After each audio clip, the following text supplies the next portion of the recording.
Welcome to Gary's Hobby Studio, and in this video, I'm going to go over the next part of my YouTube storage server. Um, had the video recorded, but for some reason, somehow I muted the audio after the intro, so there was like nothing but silence till the end. So, with that out of the way, let's go ahead and get started. Okay, so basically what I did before was that I created a data set, and then which is YouTube backup, and then I created another data set that says YouTube videos, and it's an SMB share. Now, to basically correct the permissions issue, which this is the dirt moment for me, wish I would have had the, which I'll probably have to look into it, the don't Windows XP shutdown sound for when stuff goes wrong. But what you would do is, which is it? Set management? Nope, that's not it. Permissions. Let's click on that. Here we go. Okay, and that's not even where either. Sorry, folks. It's actually, you come to shares, and then when you click on this here, you'll see this here, where, this is where you would initially set it up. Here's the mount point, what the name you want, default share parameters, enabled.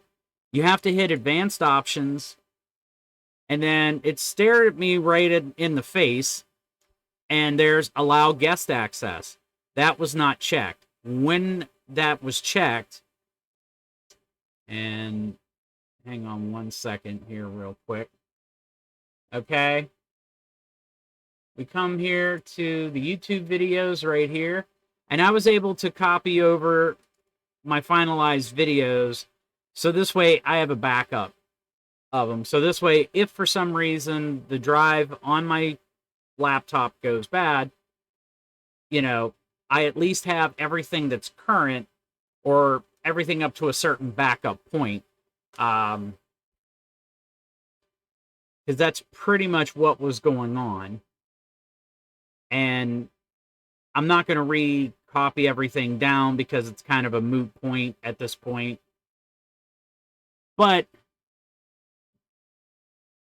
that's pretty much what you had to do. And the other things that I gotta do, which you'll see, is I gotta add a fiber card. I also want to add a RAID card. I gotta get one off of eBay. That'll work. Or no, I already have one. Never mind. Oh no, that's the fiber card. I have that. I just got to take it out of my download machine because Windows 11 does not like the Chelso cards because they're old and outdated. But I still need an HBA card that's set to IT mode so that it'll pass the drives through.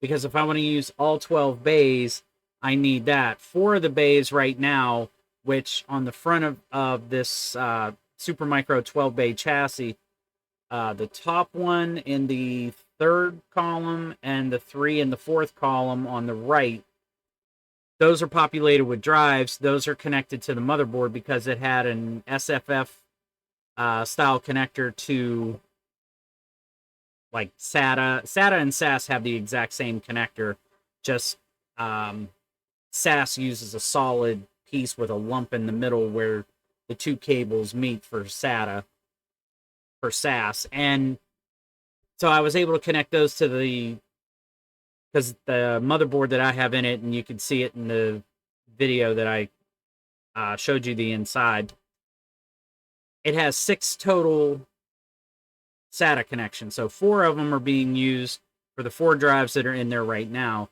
And then the other 2 are for the 2 boot drives that I put in there. Again, you can see them in the video. But basically, this is a progression step. And what I also referred to in the last video was I'd like to see if I can use that SMB share over iSCSI. Started looking into it. May not work the way I want it to. I still have to see if I can use an SMB share over that. It might take some little trickery and some finagling. Who knows, really? But that's what's coming up. So, I don't know how many parts to this video is going to be, because once I get it set up, it's going to be added to my main network. And I want to set up so that the data connections from the storage units are not on the main network with everything else. So this way, only the file server has access to it, and the file server is what's handing it out. And I have a VLAN set up for it, but I tried setting up the individual ports so that it could just sit on there, and it wasn't working the way I wanted to. And I got to look at a couple of things on it, and I might do a video on it. I don't know yet. But other than that, if you're following along and you set up TrueNAS Scale like that, and you just want it so that, like your tablets, your computers, anything that connects to your main network can have access to it, I would highly recommend that you don't let like, not strangers, but like, I wouldn't let my friends access something like that directly, just because of the simple fact that you don't know what's on their machines, okay?